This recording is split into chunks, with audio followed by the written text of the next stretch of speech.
Υπέροχα μου πλάσματα, καλή σας μέρα. Είμαι η Εύα και σας καλωσορίζω όλους στο κανάλι μου Love Healing Tarot και σας ευχαριστώ πάρα πολύ που είστε κοντά μου, με παρακολουθείτε και με στηρίζετε ο καθένας σας με το δικό του τρόπο. Να είστε πάντα καλά και να θυμάστε, αν σας αρέσει το βίντεο, να πατάτε like και αν έχετε κάνει εγγραφή στο κανάλι μου, σας ευχαριστώ πάρα πολύ. Αν το επιθυμείτε, μπορείτε να πατήσετε το καμπανάκι, ούτως ώστε να σας έρχεται η ειδοποίηση κάθε φορά που ανεβάζω ένα βίντεο. Πάμε να κάνουμε το θέμα μας. Πώς νιώθει για σένα σήμερα? Πώς? Για να δούμε. Επιλέγετε πράσινο φθορίτη, αμέθιστο, λευκό χαλαζία.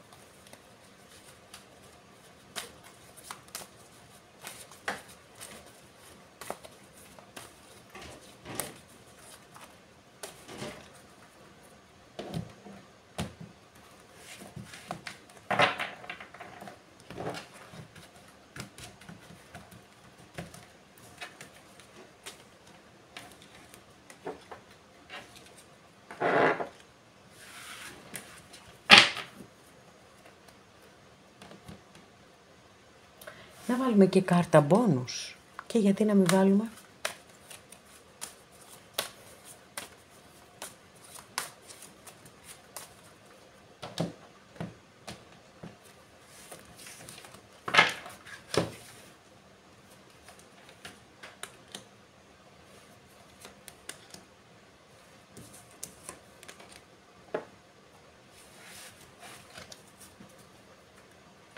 Ξεκινάμε λοιπόν να δούμε εδώ την πρώτη μας καρτούλα.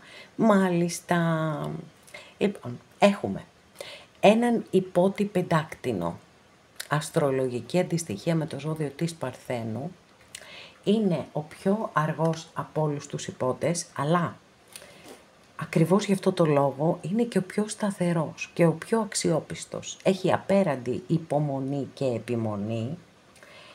Όταν επιλέγει στη ζωή του οτιδήποτε, σύντροφο, εργασία, δεν ξέρω τι άλλο, πάντοτε το κάνει με γνώμονα μία μακροπρόθεσμη σχέση, είτε εργασιακή είτε προσωπική.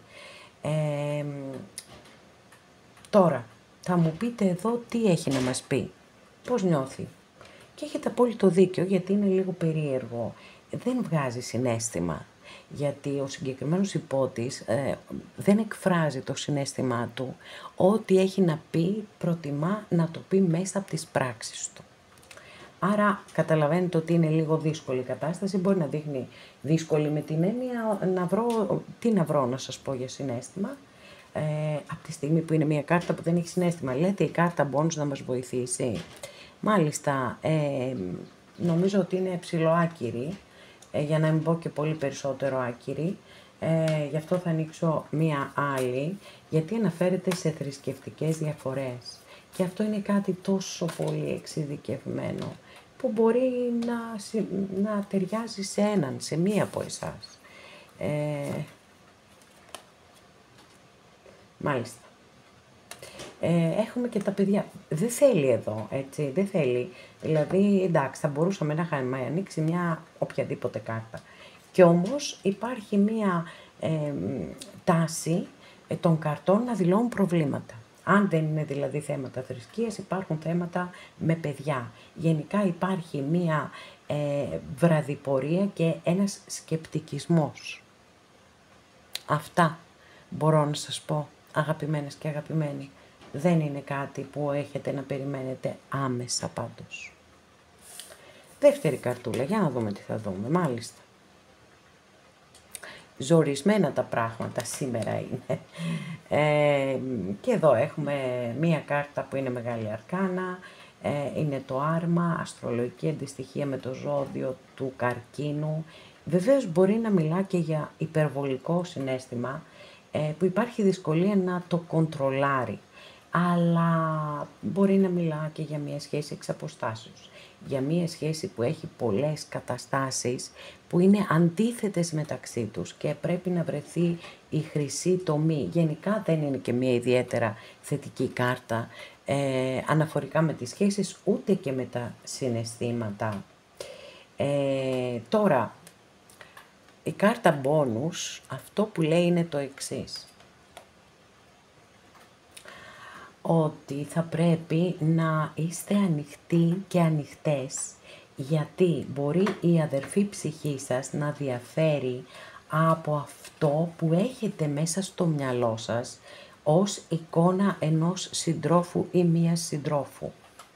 Και αυτό είναι κάτι που θεωρώ ότι είναι μια ανεξάρτητη συμβουλή σε σχέση με την κάρτα, γιατί δεν μπορώ δυστυχώς, δεν μπορώ να σας δώσω συναίσθημα.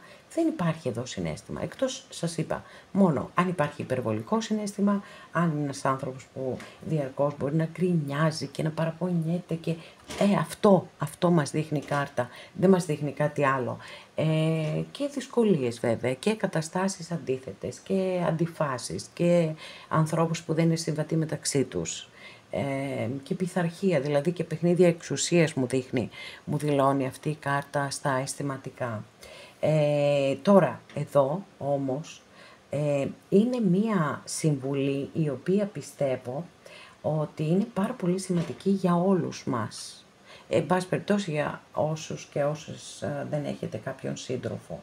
Γιατί κάπως έχει διαμορφωθεί μέσα στο μυαλό μας μία εικόνα. Και βάσει με αυτή την εικόνα θέλουμε να βρούμε σύντροφο. Που δεν γίνεται. Αυτό είναι κάτι πάρα πολύ δύσκολο να συμβεί. Και πολλές φορές αυτό το πρότυπο μας το έχουν βάλει κάποιοι άλλοι. Δεν είναι καν δικό μας πρότυπο. Δεν είναι αυτό που όντως θέλουμε στη ζωή μας. Οπότε εδώ δώστε λίγο σημασία. Όσοι και όσες θέλετε φυσικά εννοείται αυτό πάντα. Αλλά μπορεί να ισχύει, όχι μπορεί να ισχύει, ότι η αδερφή ψυχή μας μπορεί να διαφέρει πάρα πολύ από αυτό που έχουμε μέσα στο μυαλό μας ως πρότυπο συντρόφου. Τρίτη καρτούλα, για να δούμε. Παιδιά, σήμερα 3 στα 3 αρνητικές κάρτες ανοίγω.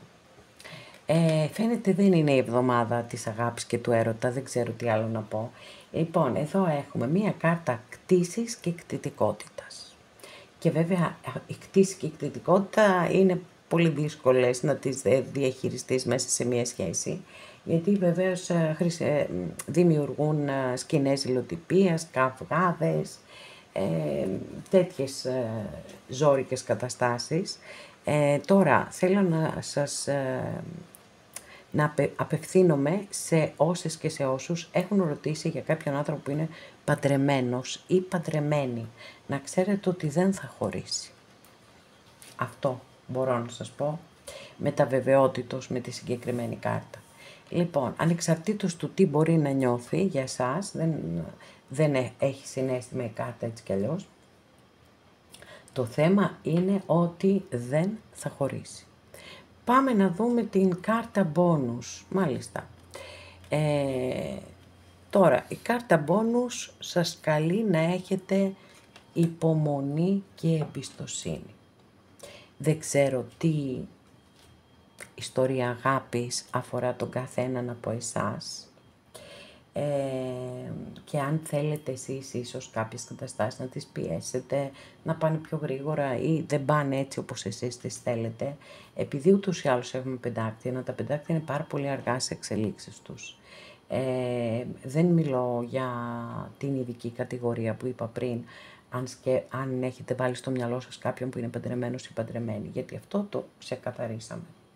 Στο άλλο κομμάτι όμως που δεν υπάρχει κάτι τέτοιο ανάμεσά σας, μπορεί όντως να ισχύει αυτό εδώ που σας λέει η καρτούλα, η συμβουλή, ότι η συγκεκριμένη περίπτωση ζητά από εσάς να έχετε υπομονή και να έχετε και πίστη και εμπιστοσύνη, ιδιαιτέρως αν μέσα βαθιά σας το νιώθετε αυτό, γιατί χρειάζεται χρόνο αυτή η ερωτική ιστορία να οριμάσει. Αγαπημένες και αγαπημένοι, εδώ ολοκληρώσαμε και αυτό μας το άνοιγμα. Σας ευχαριστώ πάρα πολύ που είστε κοντά μου και με παρακολουθείτε. Μέχρι την επόμενη φορά να είστε όλοι καλά. Σας φιλώ γλυκά.